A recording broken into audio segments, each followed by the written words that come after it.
Ал енді міне Рүстем қажы, сіздер елімізге аман есен келіп қалдық. Панамда ел, данамда ел дегендей міне жер-жерден туған барлық осы жерлестеріміздің басы жиналып, ауыз бірліктің арқасында, мына ұйымшылдықтың арқасында міне нысандар көтеріліп жатыр. Еліміз жадырап жатыр, жаңарып жатыр. Енді өзіңіз бір-екі ауыз осы қалай басталды деген сияқты, қалай ашылды деген сияқты бір-екі ауыз сөзіңізді айтып жіберсеңіз. Әлбетте бізде 2007 жылы ортамызда Батчайдың алдында бой көтеріп, сонда өзі жеке кәсіпкер ағаларымыз Қайыртай Жазбайұлы, Шартаев Қорған Радмашұлы ағаларымыздың жеке кәсіпкер ағаларымен қосылуымен осындай бой көтеріп, әлбетте ішінде заманауи астанасымен, әкімдерге дәрісханасымен, оның үстіне қойында ел болғаннан кейін осындай келеді. Біріншіден Астана танымыз екенін Ерлан Жанашев бірақ бауырымыз және соңғысын әулет отбасылары қасиетті өлкет атынан осындай заманауи Астана салып жатқан Аллах баршасына Астанаға жамиғат шаттық қуаныш.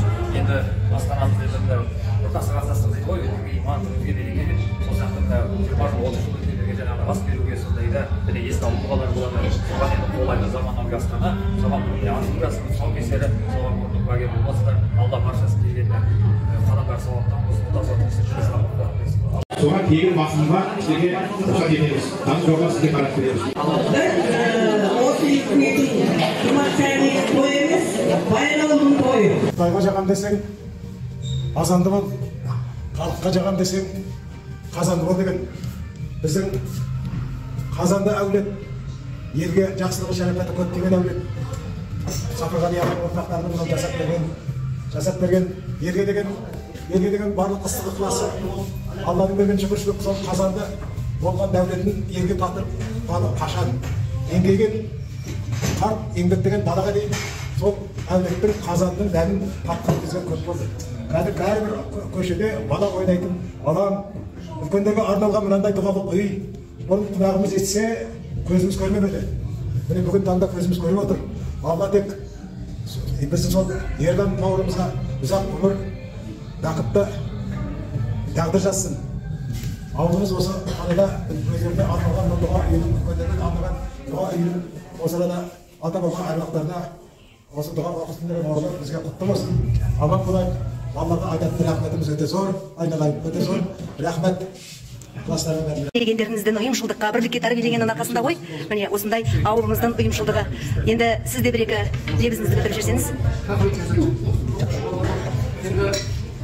Ұстаздың ақыты шәкірт осыса дейді, шәкірттің еттен көмілген. Мен осы ауылға келгенге жол бастап ұстаздық қылы жүр деген ақылым. Келерімін, жүрегімін әлі талай келіп кетіп, сағыныш сәлемімді беріп кетіп, жастары аман азамат болып жайнатсын, Южниді көріп кетіп, Алладан тілегім періштенің құлағына шалдырды. Шәкірттерім азамат болып Южниді жайнатып жатыр. Менің бақытым, қуанышым. Бұл енді Шанин ауылының атына затында бар ел ғой. Өнел, әлбақты қасиетті жер. Шомандай көлдерін қой тастарын соңбай сенің шөлдерін келіп, сағынып келіп, кетеміз осындай үлкен қуанышта, елдің қуанышына келіп, ортақтасып, сол қуаныштың бел ортасында жүргенде, менің ұстаздық бақытымның бір көрінісі. Азаны бар, ауылдың алласы бар дейді. Осы Алла қолдасын, жастарды, ұрпақтарымыз, үлкендеріміз аман болсын.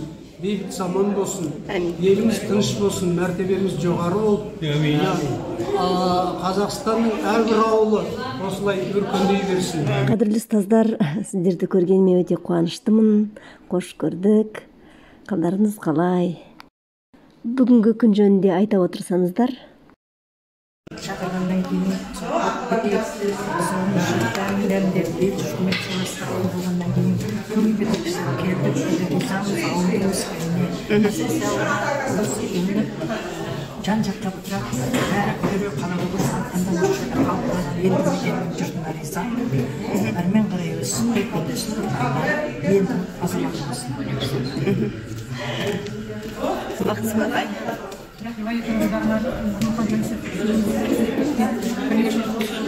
Қаттырақ сөйлесің.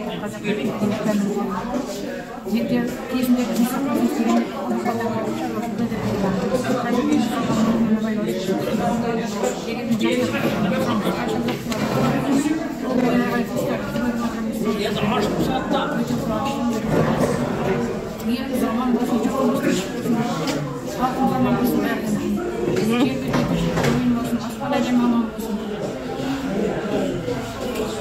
Жаштарымыз өсе берсін мемлекет. Аламаннан. Қандай ат алып келдіңіздер? Иә, ағаларымыз ғой. Кекілбаев па?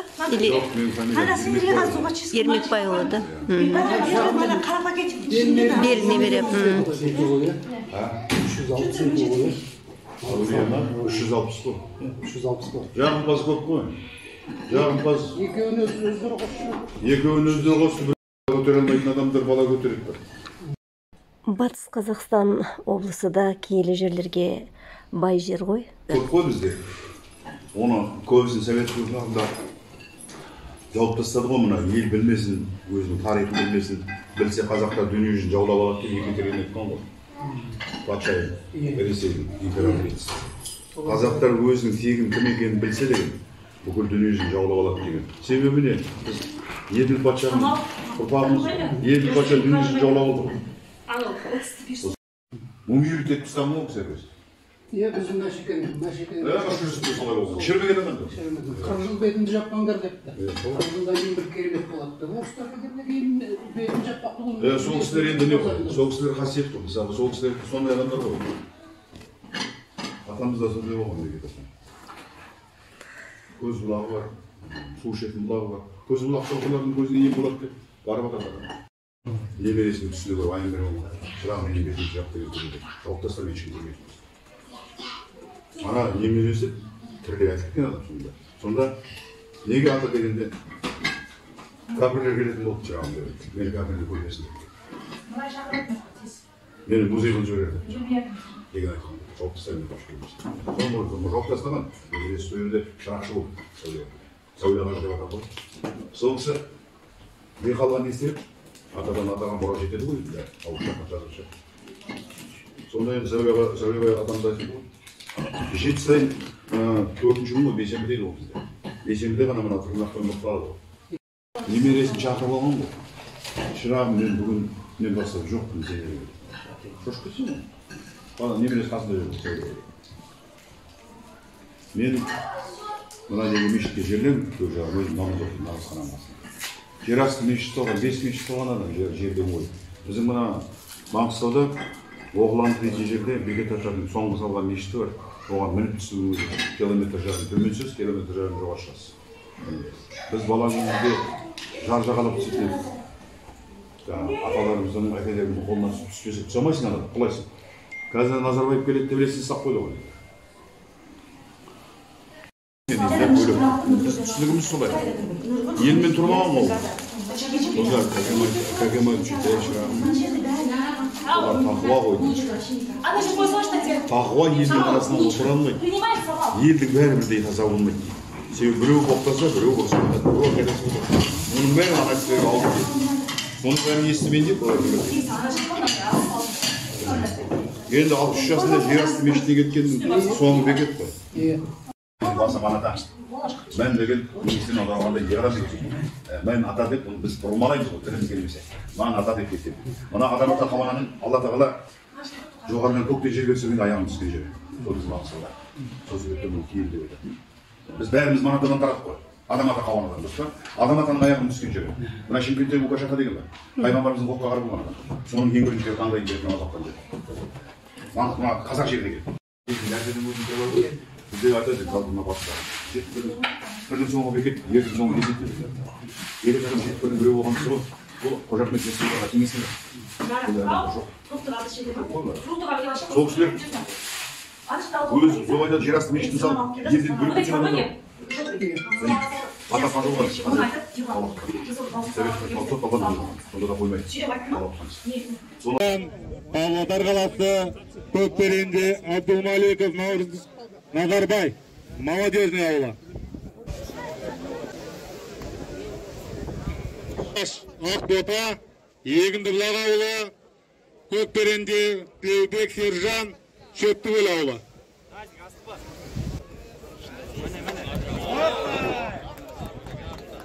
Жартылай жең, Қызылбек.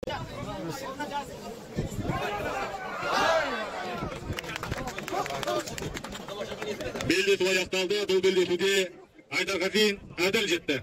Осы жарысымызда ең ардагер спортшы. Қол шапалақтап қолдап отырыңыздар. Қайталап айтам. Шабдан, Еркебұлан, Қызылберенде. Павлодар қаласы, Айдарғазин, әділ, Кемеңгер ауылы.